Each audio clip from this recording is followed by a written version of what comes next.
శ్రీ గురుభ్యో నమః. శ్రీకృష్ణ పరమాత్మనే నమః. ఓం నమో వెంకటేశాయ. మా భవిత ఛానల్కి స్వాగతం. ఈ వీడియోలో శ్రీమద్ భగవద్గీతలోని ప్రథమ అధ్యాయంలోని 41వ శ్లోకం నుంచి 47వ శ్లోకం వరకు అర్థాలని తెలుసుకుందాం. అధర్మాభిభవాత్ కృష్ణ ప్రదుష్యంతి కులస్త్రియః స్త్రీషు దుష్టాసు వార్ష్ణేయ జాయతే వర్ణ సంకరః. కృష్ణ, వంశంలోకి అధర్మం ప్రవేశిస్తే ముందుగా స్త్రీలు చెడిపోతారు. వారు చెడిపోతే వెంటనే వర్ణ సంకరం ఏర్పడుతుంది.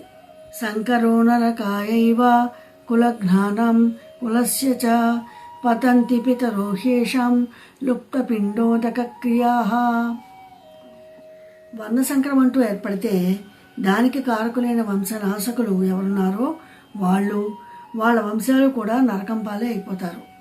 ఎందుకంటే ఈ వంశాలలో పితృదేవతలకు పిండాలు పెట్టేవాళ్ళు, ఉదకతీల తర్పణాదులు చేసేవాళ్ళు లేకుండా పోతారు. కనుక పరంపరగా ఆ వంశంలో వాళ్ళందరూ కూడా నరకానికే పోతారు.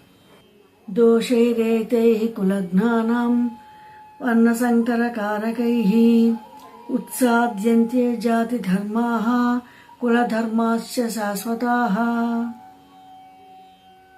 వంశ వినాశనకర్తలు చేసే తప్పుడు పనులన్నీ వర్ణ సాంకర్యానికే దారితీస్తాయి. అలాంటి దురాత్ముల దుశ్చర్యల వల్ల ఎప్పటి నుంచో వస్తున్న జాతి ధర్మాలు, వంశధర్మాలు కూడా కూకటి వేళ్లతో సహా కూలిపోతాయి.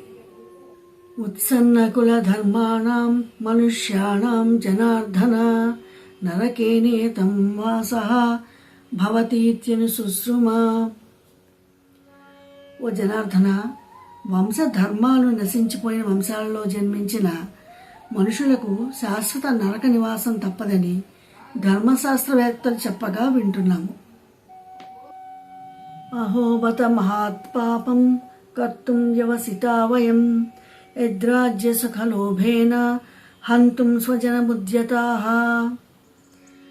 అయ్యయ్యో, ఎంత పని చేస్తున్నాం మనం! రాజ్యసుఖాల మీది దురాశతో మనం మనవాళ్ళనే చంపుకోవడానికి సిద్ధమయ్యాం. అవురా, ఎంత పాపానికి ఒడిగట్టాము! యది మామ ప్రతీకారం అశస్త్రం శస్త్రపాణయః ధార్తరాష్ట్రారణే హన్యుః తన్మే క్షేమతరం భవేత్. నేను ఆయుధాలను వదిలేస్తా, అంతేకాక నన్ను కొట్టేవారి మీద తిరగబడను. అలాంటి స్థితిలో ఉన్న నన్ను రకరకాల ఆయుధాలను ధరించిన కౌరవులు ఈ యుద్ధరంగంలో చంపివేసిన నాకు ఇష్టమే. అదే నాకు ఉత్తమ క్షేమం. సంజయ్ ఉవాచ. సంజయుడు ఇలా పలికాడు. ఏవముక్త్వా అర్జునః సంఖ్యే రథోపస్థ ఉపావిశత్ విసృజ్య సశరం చాపం శోక సంవిఘ్న మానసః. ఓ ధృతరాష్ట్ర, ఆ యుద్ధరంగంలో అర్జునుడు ఇలా పలికి ధనుర్బాణాలు పక్కన పడేసి దుఃఖంతో మనస్సంతా కల్లోలమైపోగా నిర్వీర్యుడై నీరసపడిపోయి రథంలో కాళ్ళు పెట్టుకునే చోట చతికిల పడిపోయాడు. ఓం తత్సిదితి శ్రీమద్భగవద్గీతాసు ఉపనిషత్సు బ్రహ్మ విద్యాయాం యోగశాస్త్రే శ్రీకృష్ణార్జున సంవాదే అర్జున విషాద యోగో నామ ప్రథమోధ్యాయః. ఈ వీడియోతోటి ప్రథమాధ్యాయం పూర్తయింది. నెక్స్ట్ వీడియోలో ద్వితీయ అధ్యాయంతో మళ్ళీ మీ ముందుకు వస్తాను.